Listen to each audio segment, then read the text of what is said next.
Okay, so as I was saying, the first psych ward that my mom and family tried to force me into, they told her that I did not have a mental illness, and they let me go. The second psych ward, they wouldn't let me in because they said I didn't have any symptoms of a mental illness.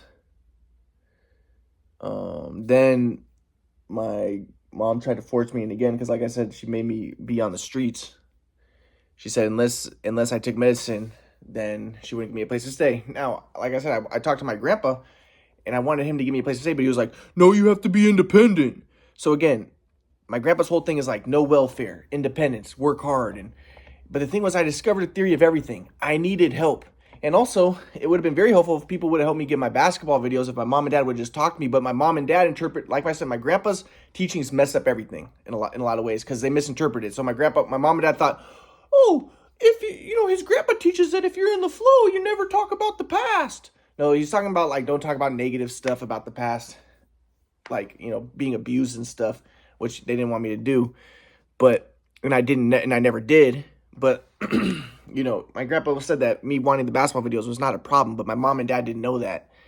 So and like I said, I didn't even get a chance to talk to my mom and dad. And my grandpa was like, "Well, Ryan really wants independence. That's what he really wants. That's what everybody wants. It's the flow. It's independence." And because he's against welfare, and he thinks independence helps you transcend dualistic software. Because if you depend on someone, then that can entrench you in dualistic software because it could lead to what my grandpa calls ally enemy impersonal software, where if people do what you want, then you get mad. If they don't, then you get happy, and that's confirming the illusion of the self and the other, and when there is no self and everything is one. So my grandpa thinks that being independent is very important, and also it's a part of being part of the anti-entropic ordering function of the universe, my grandpa calls it.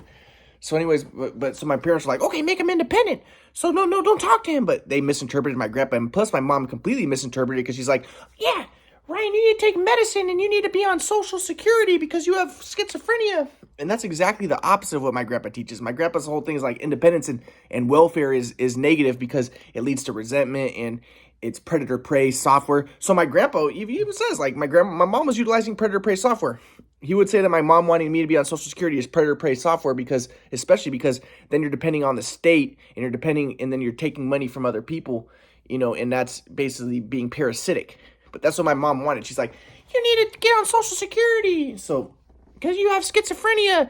No, I didn't need Social Security. I discovered the theory of everything. I needed help to get that out. And if people would help me get in the basketball, I could have done my rap music. I had so much potential to do so many things.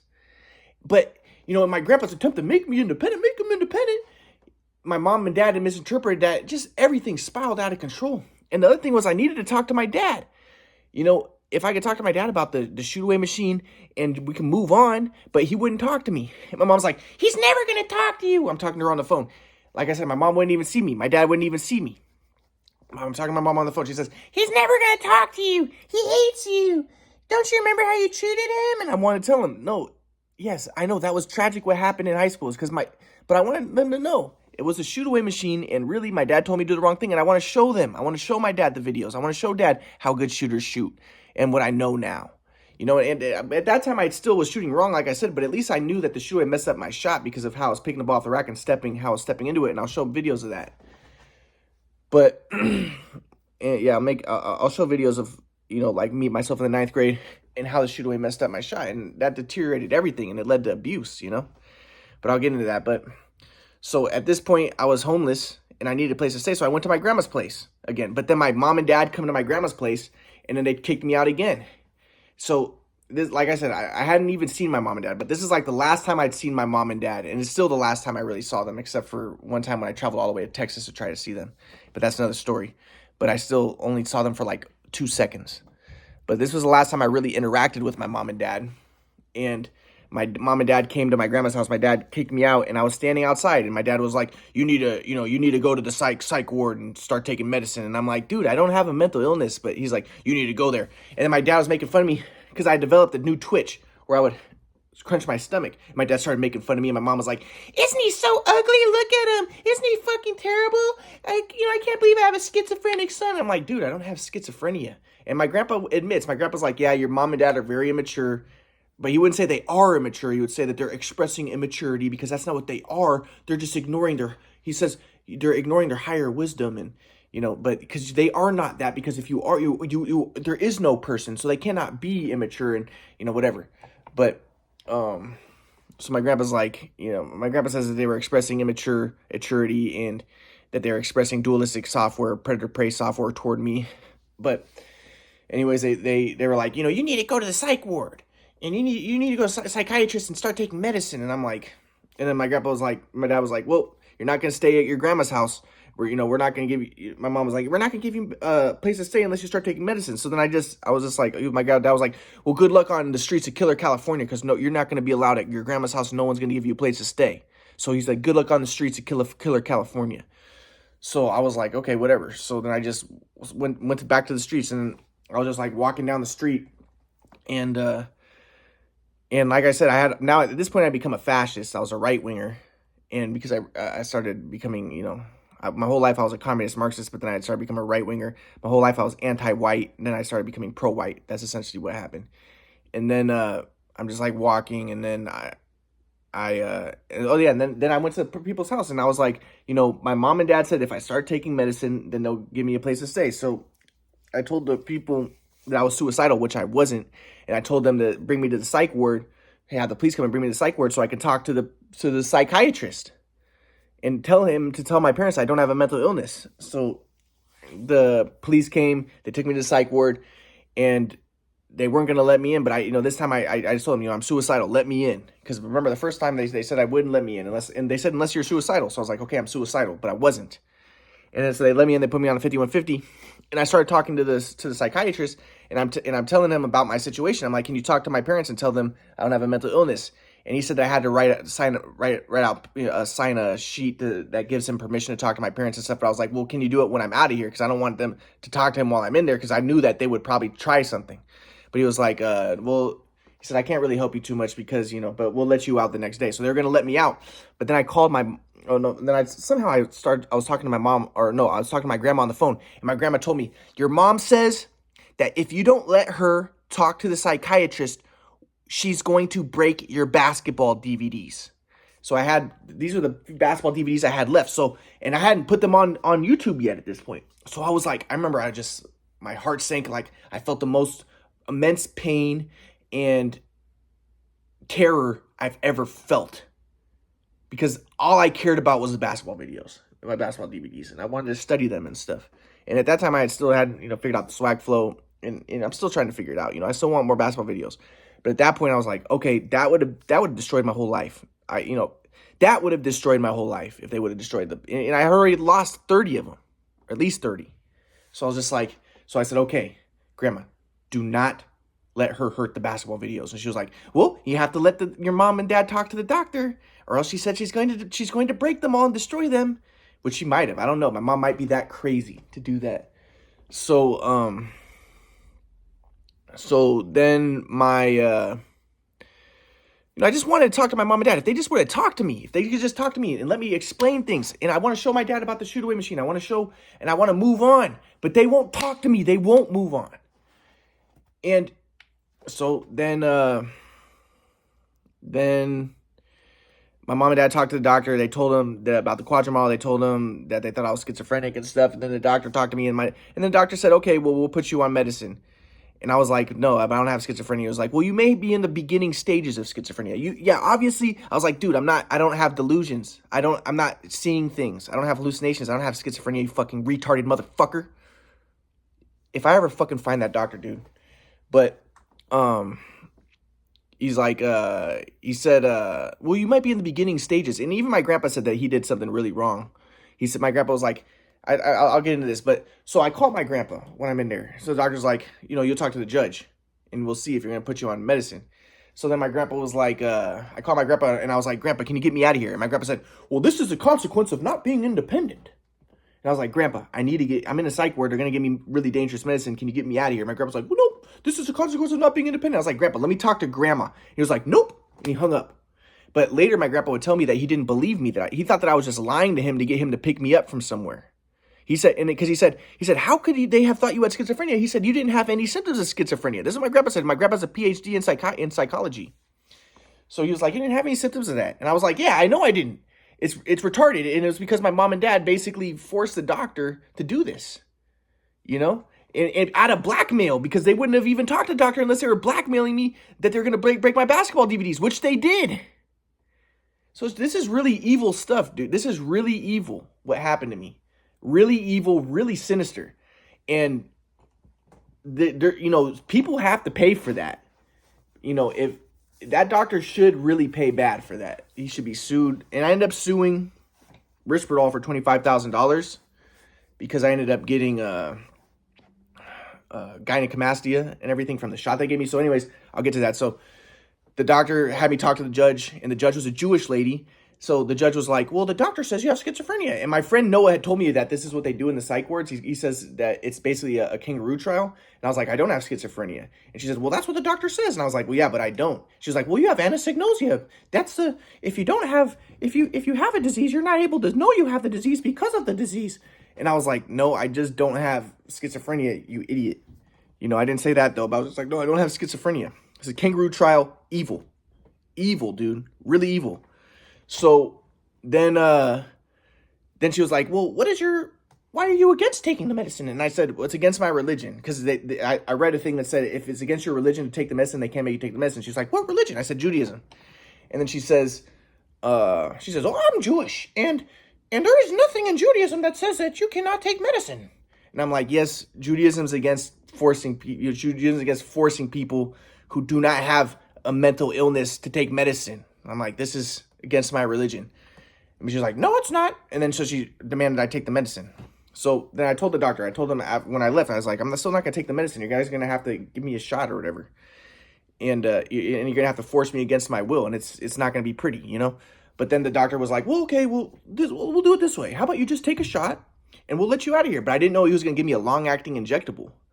It's like it lasts 2 months. So I was like, okay, just give me the shot and get me out of here. He says, okay, well, we're going to send you an outpatient program in San Diego with your aunt. So, so he gave me the shot. And like this was a crazy thing was the nurse at the place was like, I talked about this. She was a black lady and she looked at me. She was like, this is a Risperdal. Like, this is a antipsychotic shot. She said, you're not psychotic. And I was like, yeah, I know. Like, and she was like, I don't know about this. And she called the doctor and she said, yeah, this is an antipsychotic shot. Are you sure this is correct? And the doctor was like, yes, this is correct. And I remember the nurse looked at me and she was scared. She was like, because she knew what she was going to give me. And I didn't even know how bad it was. So she was like, okay. She had to follow her orders. So she took me to the room, injected me with the shot, did it. And then I ended up, but it takes 2 weeks for it to start secreting. So then they took me to the Aurora Hospital in Escondido.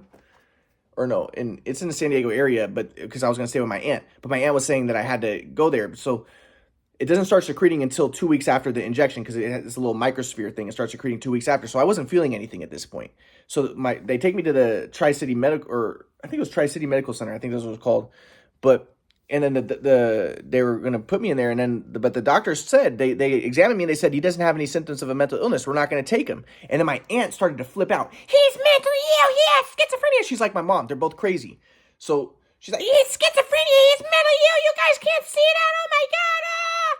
So then the people at the medical center were kind of like, what? No, this was Aurora Hospital. No, it wasn't Tri-City. It was Aurora Hospital. So the people at Aurora Hospital were like, what? This lady's really crazy. And then so I talked to the doctor there and I said, hey, listen, I don't have any mental illness. I said, I was blackmailed by my mom. She said that she was going to break my basketball DVDs. This is like really sinister shit's going on. Can you give me psych testing and can you get me out of here? So, and also that was the other thing. The other place wouldn't give me psych testing even though I asked for it. So she was like, okay, we'll give you psych testing. Because she saw my aunt and she saw how crazy my aunt was. And she was like, this seems a little weird. So they gave me psych testing. They gave me the MMPI. They gave me the IQ test. They gave me everything that they can. They gave me an interview, and they interviewed my parents. They did everything. But again, I hadn't seen my parents. I haven't seen my parents for a long time at this point. The whole time I was in Kauai, I hadn't seen them. I only saw them a few times in college. And those times in college, like I said, it wasn't bad the first times I saw them. But, but then they gave me the psych testing. And then the people at the Aurora said, he doesn't have a mental illness. And then they call my mom, the nurses call my mom, and they tell her, we gave him all the testing. He doesn't have a mental illness. My mom started freaking out. He's mentally ill. Oh my God, he tricked you guys. He tricked you guys. And they said, no, you can't trick somebody, a doctor. You can't trick a doctor. If you're mentally ill, you can't trick a doctor that you're not mentally ill.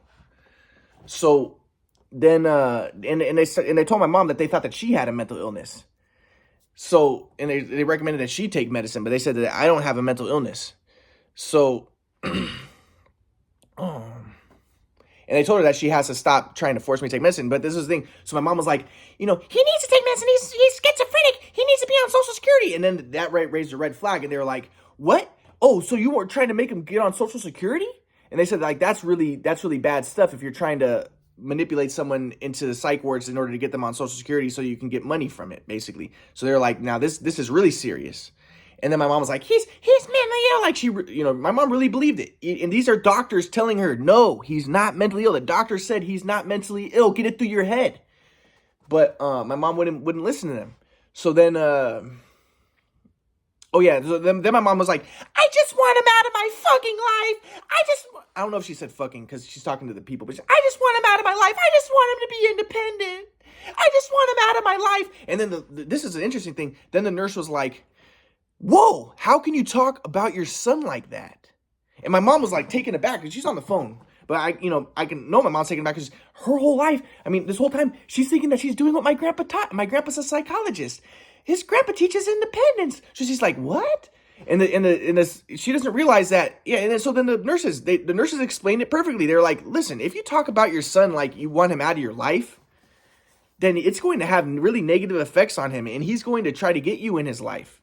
And he's going to give him problems. My mom has never understood that. And my mom has never understood that maybe even if I was acting out, even if I did act crazy, which I never was crazy though, maybe a lot of it had to do with the fact that my mom and dad were not just letting me talk to them and see them, So, and like I said, in middle school, my mom was the best mom. She was always there. My bus driver was like, yeah, your mom's always the first lady there, and she's never late. But I remember in high school, after the shoelace started messing up my shot, my mom came late to pick me up one day, and I was like, hey mom, why are you late? And mom was like, shut the fuck up, you motherfucker! And because she started to hate me because it was a shoot away machine. But I want to talk to them, and I want to show my dad. I want to show the videos. This is what happened. This is what happened to my shot. It was a shoot away machine. If it wasn't for this, none of the crazy stuff would have happened, and none of it would have happened. Our problems happened because my shot got messed up, and it was because of the shooting machine and my dad telling me to do the wrong thing. I want to explain to him, and I want to show him. It's so simple, and we can move on. But he's being stubborn, and he will not talk to me. So, and my mom doesn't want to believe that. My mom wants to make me out to be the bad guy. And like I said, I think a part of it is they abused me, and they want to tell themselves, hey, they don't want to tell themselves, hey, maybe we made a mistake and maybe he wasn't a bad guy and maybe it was us. Maybe we were the problem. Like, we made mistakes.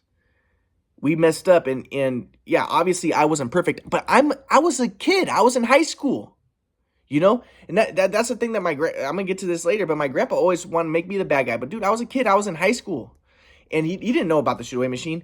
But it really, I'm a kid. I didn't know that my dad messed up my shot. I didn't know. Regardless, we can move on. I don't want to hold a grudge. They're the ones who are holding the grudge. And that's the ironic thing is, I think a lot of people think that I'm the one holding the grudge because I talk about this. I'm the one who wants to talk to my mom and dad, but they will not do it. So, I want to move on. I want their support. I discovered the theory of everything, and I could do a lot of good stuff with their support, but I haven't been able to talk to them or see them for 15 years because they're being stubborn. So anyways, then the people at the psych ward said, no, he doesn't have a mental illness. You have to stop. So then I go back to my aunt's house, and my aunt was like, I can't believe it. Oh my God. She was so upset because, her rule was that I had to take medicine if I was going to be staying with her. So then, this is my mom's sister. So then, yeah, And then, but then my mom and dad, my aunt was talking to my mom, and my aunt was like, "Oh my God, he thinks that there's quadrants within the quadrants." And my mom was like, "Oh my God, it's so fucking ridiculous. Hey, there's quadrants within the quadrants." Yeah, there's fucking quadrants within the quadrants, you stupid dumbasses. It's a theory of everything. So, I'll continue.